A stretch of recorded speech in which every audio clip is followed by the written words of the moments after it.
How to create custom navigation buttons on Samsung using your photos or emojis. Now I personally actually use gestures, but I'll show you how you can make a custom 3-button navigation bar using any emojis or photos you prefer.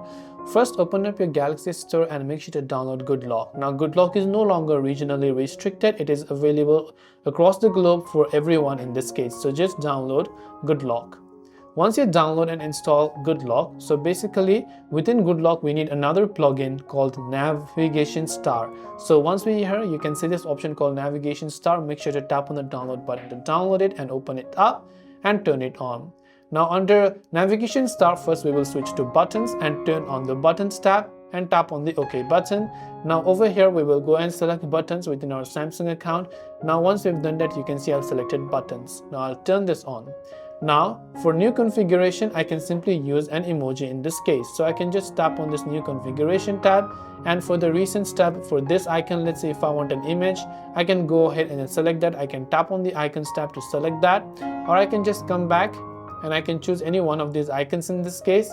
Or within that also, I can go to advanced settings and I can go ahead and then choose custom options if I want to. So I hope this video helped you out. If you have got any further questions, feel free to leave them down below. As always, thanks for watching and see you in the next video.